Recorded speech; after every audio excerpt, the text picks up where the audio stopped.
kenapa Batara Gana berkepala gajah dan berbadan manusia. Jadi patung Gano itu dibuat dengan kepala gajah. Jadi sebagai simbol kecerdasan, karena bentuk gajah itu, bentuk kepala gajah itu sangat mirip dengan bentuk otak manusia, yaitu yang mana pusat dari kecerdasan manusia ada pada otaknya. Kemudian dengan telinganya yang lebar, yang menyiratkan makna bahwa lebih banyak mendengar untuk mendapatkan pengetahuan. Kemudian dengan matanya yang sipit itu mengisyaratkan sebagai konsentrasi.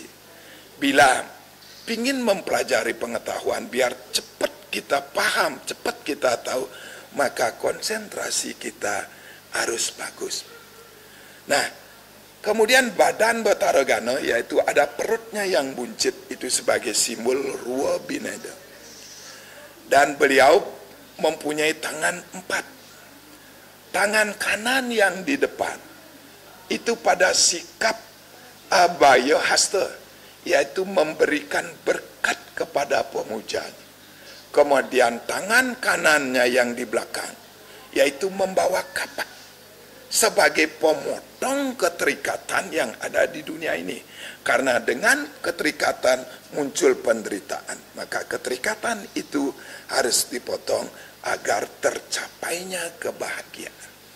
Kalau tangan yang kiri dari Batara Gana yang di belakang itu membawa tali, yaitu sebagai penarik agar dekat dengan kebenaran. Kemudian tangan kiri yang di depan yaitu membawa modaka atau manisan, yang kemudian diambil oleh belelainya Batara Gana sebagai simbol kebahagiaan.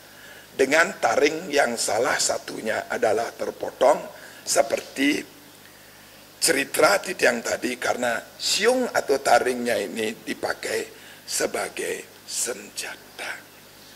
Itulah patung Ganesha dan beberapa makna yang bisa kita ambil dari patung Ganesha tersebut.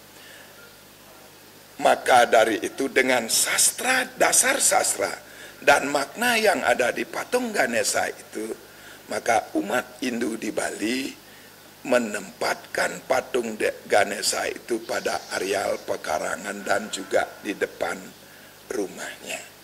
Kalau seumpama di Merajaan, kalau kita lihat sastranya tentang jajar kemiri dari pelinggih tersebut, jajar kemiri yang dimaksud adalah pelinggih apa saja yang dibikin, penempatan pelinggih yang ada di Merajaan. Kalau kita berkaca dari sastra Purwa Bumi Kamulan, Iti Prakerti, kemudian Padma Buana, itu tidak ada yang menyebutkan tentang patung Ganesha. Maka di sini kita perlu memakai wiweka. Menurut Titian, secara pribadi dari beberapa yang Titian baca itu, penempatan patung Gano kalau ditempatkan di Pemerajaan, maka ditempatkan di Pendaman Resi Gano yang biasanya pada areal Ersanya, yaitu di timur laut. Di atas dari Pendaman Resi Gano ditempatkan patung Resi Gano. Dan juga ada yang menyebutkan di barat laut. Silakan dengan dasar pertimbangan itu. Nah, karena ini merupakan areal sakral, maka patung Gano yang ditempatkan harus diproses secara upacara, sehingga patung Gano ini juga menjadi sakral. Yaitu harus dibaku, diplaspas, dan dipasupati. Yaitu pemelaspas artinya untuk menghilangkan letah daripada pembuatan patung itu dari bahannya. Kemudian bakuh itu adalah untuk menyatukan semua unsur pembentuk patung itu. Setelah itu pasupati untuk menarik energi sehingga patung ini menjadi sakral sesuai dengan penempatannya di areal sakral, yaitu di Utama Mandala. Kalau penempatan patung ini di aling-aling, apakah itu salah? Titiang tidak berani menyalahkan, karena semua pada dasarnya pasti ada dasarnya.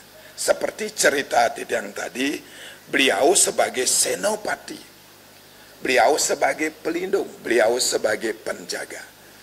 Cuman penempatan patung Gano pada areal Madya Mandala, yaitu areal Propan, kalau menurut logika Titiang, harus diupacarai juga, tapi tidak dengan Pasupati. Mungkin di Bako, kemudian di Plaspas, tidak di Pasupati. Karena areal ini adalah areal Propan.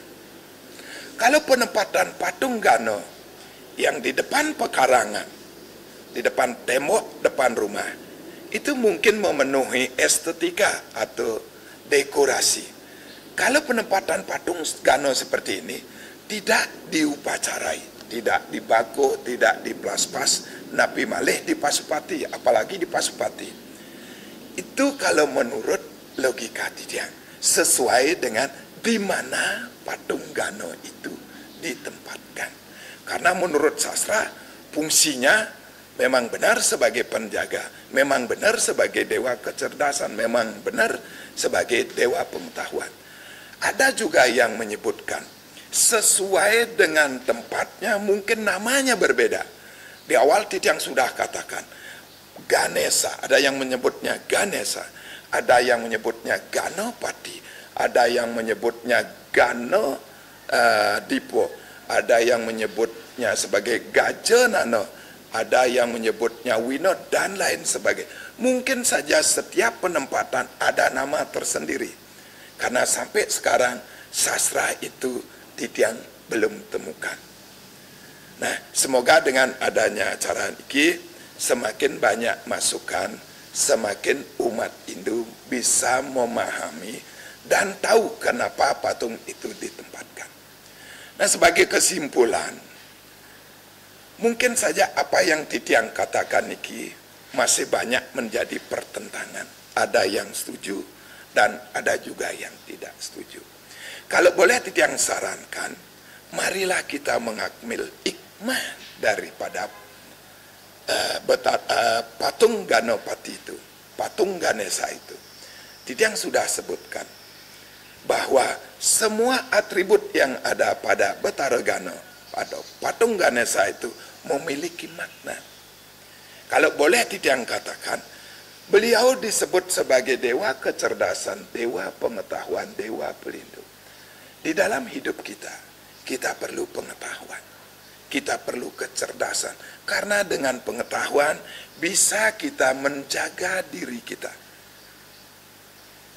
bisa kita melindungi diri kita. Karena di dalam hidup ini yang perlu kita cari adalah pengetahuan yang sering disebut dengan Jnana Agni. Sesuai dengan goal atau tujuan daripada agama Hindu adalah moksa. Salah satu password untuk mencapai moksa yaitu Bio Jnana Bio Dereha. Dengan Jnana Agni, semoga kita bisa mencapai Jnana Bio Dereha, yang artinya roh ring sahananing tatuo kabeh. Dengan demikian kita bisa mencapai moksa, paling tidak moksa semasa hidup yang disebut dengan jiwan mukti, moksa setelah meninggal yang disebut dengan wideha mukti, dan moksa yang sempurna tidak kembali ke alam semesta ini disebut dengan purna mukti.